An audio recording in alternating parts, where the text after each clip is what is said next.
తెగిపోయేంత BP, blood pressure ఎంత ఎక్కువ వస్తుందనంటే ఒక్కోసారి నాకే భయం వేస్తుంది, నేను పోతాడేమో అని చెప్పి. ఎప్పుడైనా పొరపాటున నిద్రపోయేటప్పుడు ఎవడన్నా అట్లా తలుపు అటు కొట్టి మావిగన్ అని చెప్పి ఎవడో అన్నాడు అనుకో, టకా అని చెప్పి మనిషి ఏమవుతాడో ఏమో అని చెప్పి ఒక్కోసారి భయం వేస్తుంది. నరాలు తెగిపోయేంత బీపీ. అందుకే ప్రశ్నించిన ఏ ఒక్కరిని కేసులు, అరెస్టులు, ఎవరైనా మీరు ప్రశ్నించండి, ఎక్కడైనా కానీ ప్రశ్నిస్తే చాలు కేసులు, అరెస్టులు, భయపెట్టడం. ఇది రొటీన్ చంద్రబాబు నాయుడు గారి పాలనలో. ఇవన్నీ కూడా మనం చూస్తూ ఉన్నాం. అయితే చంద్రబాబు నాయుడు గారికి ఒక్కటి గట్టిగా చెప్పాలి. అయ్యా చంద్రబాబు నాయుడు గారు, ఇప్పుడు ఉన్నది జెన్ జీలో ఉన్నాం, ఆల్ఫా, జెన్ ఆల్ఫా కూడా వచ్చేసింది. నువ్వు గన ఈ మాదిరిగా తప్పు చేసినాక ఈ మాదిరిగా ఇబ్బందులు పెట్టే కార్యక్రమాలు ఒప్పుకోకుండా ఇబ్బందులు పెట్టే కార్యక్రమాలు చేస్తే కాక్రోచెస్ లేస్తాయి.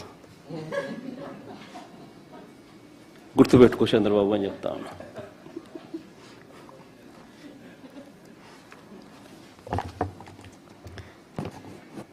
ఆంధ్ర రాష్ట్రంలో మేము కూడా కాక్రోచ్ అనుకో.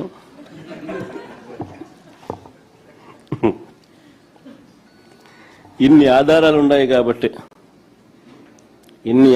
ఉన్నాయి కాబట్టి సిబిఐ దర్యాప్తును అడుగుతా ఉన్నాం. ఇన్ని పక్క ఆధారాలు, సాక్ష్య ఆధారాలతో సహా ఉన్నాయి కాబట్టి సిబిఐ దర్యాప్తును అడుగుతా ఉన్నాం. లోతుగా వెళ్తే మరిన్ని విషయాలు కూడా బయటకు వస్తాయి. విద్యాశాఖ మంత్రి సాక్షాత్తు చంద్రబాబు నాయుడు గారి కొడుకు మంత్రిగా ఉన్నాడు కాబట్టి ఈ తప్పులపై విచారణ చేయడానికి చంద్రబాబు ముందుకు రాడు. సరికదా ఎదురుదాడి చేస్తూ తప్పించుకునే ప్రయత్నం చేస్తాడు కాబట్టి ఖచ్చితంగా సిబిఐ ఎంక్వైరీ కావాలి, వేయాలి. అందుకే ఇన్ఫ్యాక్ట్ వారం రోజుల క్రితం డిఎస్సి అభ్యర్థులంతా కూడా నా వద్దకు వచ్చినప్పుడు వారికి నేను ఒకటే చెప్పాను, వారి తరపున న్యాయ పోరాటంలో ఖచ్చితంగా వాళ్ళ తరపున వాళ్ళకు తోడుగా ఉంటామని చెప్పాం.